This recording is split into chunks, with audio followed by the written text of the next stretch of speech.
Bonjour et bienvenue pour ce nouveau numéro de En Peignoir, l'émission qui s'intéresse aux stations thermales de la région. Aujourd'hui, je suis à La Bourboule. Mon invité a seulement 23 ans et je tenais absolument à la voir dans l'émission, suite à la sortie de son livre simplement intitulé La Bourboule. Bonjour Valentin Denis et merci d'avoir accepté mon invitation. Bonjour, merci à vous de m'avoir contacté et d'avoir un tout petit peu salué mon travail. Et c'est un grand plaisir que je vais répondre à vos questions. Alors, comment vous est venue l'idée de consacrer un livre à l'histoire de la Bourboule? Alors l'idée est vraiment peut-être un peu originale. Moi, ça fait 20 ans que je viens ici, pour reprendre encore les phrases d'une personnalité bourboulienne. Pour moi, c'est un peu mon troisième poumon étant natif de l'Aveyron. J'avais toujours eu cette idée, et du jour au lendemain, je me suis levé et je me suis dit, bon, le dimanche après-midi, pendant un mois et demi, je vais passer mon temps à la rédaction d'un livre sur la Bourboule. Donc voilà, c'était un peu un challenge, un pari.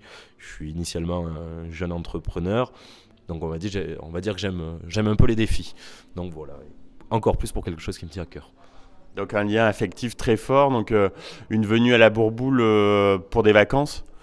Pour des vacances, c'est encore plus à travers mon travail qui m'amène souvent à aller dans la région lyonnaise ou clermontoise. Et donc, je fais toujours le plus possible une halte chez ma grand-mère à la Bourboule. Voilà, qui est une source d'inspiration et de ressources. Une source et une ressource d'inspiration. Donc voilà. Alors, que contient exactement ce livre?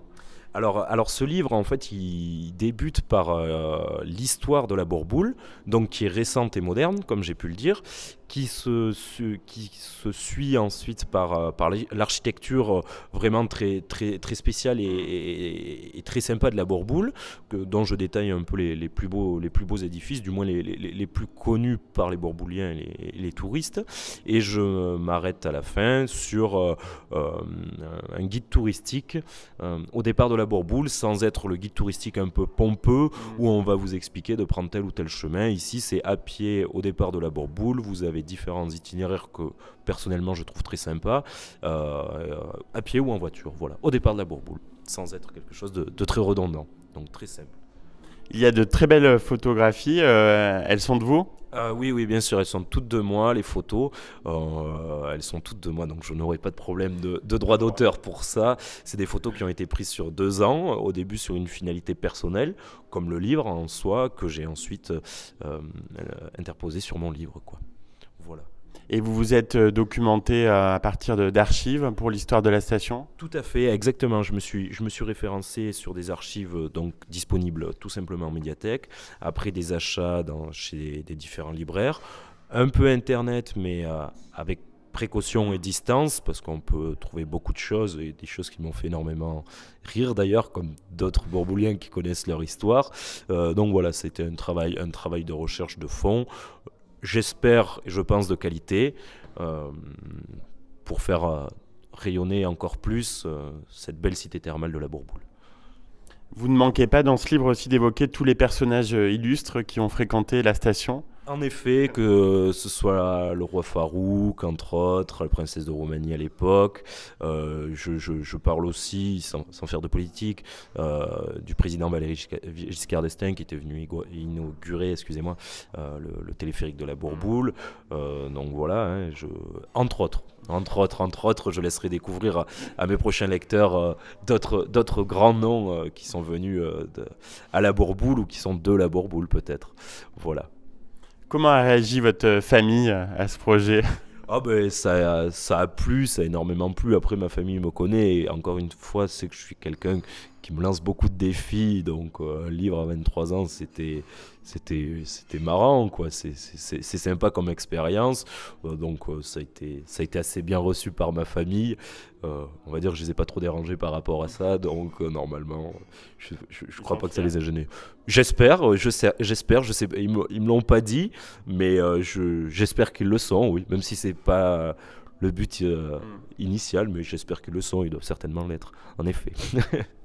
Je crois que le livre a été victime de son succès. Vous avez dû faire un retirage. Il est maintenant disponible? En effet, ouais, il est de nouveau disponible. Donc moi j'étais en auto-édition. Donc là j'ai contacté des éditeurs pour ressortir ce livre. Sinon, entre-temps, j'ai ressorti 300 exemplaires qui seront diffusés dans des librairies locales et de Clermont jusqu'à Lyon, en Aveyron, à la Bourboule, même en Corse, pour la petite anecdote. Et après sur le site internet de ma marque de vêtements qui s'appelle maisonbaronlocal.com, où là il y aura toujours un stock réservé, donc il n'y aura pas de problème de pénurie. Et je vais du coup sortir ce livre en 2 formats, donc avec un format italien comme vous pouvez voir là, et un deuxième format avec un format magazine avec un prix du coup un peu plus compétitif par rapport à ce format, mais avec un contenu identique. Voilà. Alors Valentin, est-ce que vous connaissez les autres stations thermales de la région?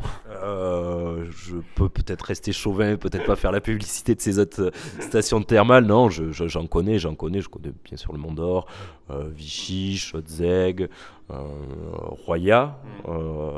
Après, bon, je vis beaucoup à Évian en ce moment, mais ça fait aussi partie de la grande région Rhône-Alpes. Et donc voilà, mais il y en a tellement que je vais peut-être pas toutes les énumérer là. Mais bon, dans mon cœur reste celle de la Bourboule quand même, qui me prend et qui m'emporte, comme dirait l'autre.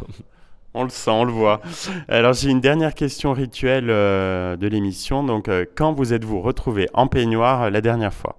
Alors je porte très peu de peignoirs, mais je crois que la dernière fois que j'ai pris un peignoir, c'était en sortant de la piscine de la Bourboule. Donc voilà, que je fais toujours suivre quand je vais me baigner dans cette piscine, tout simplement. Merci beaucoup Valentin Adani donc, pour cet échange très intéressant et à bientôt.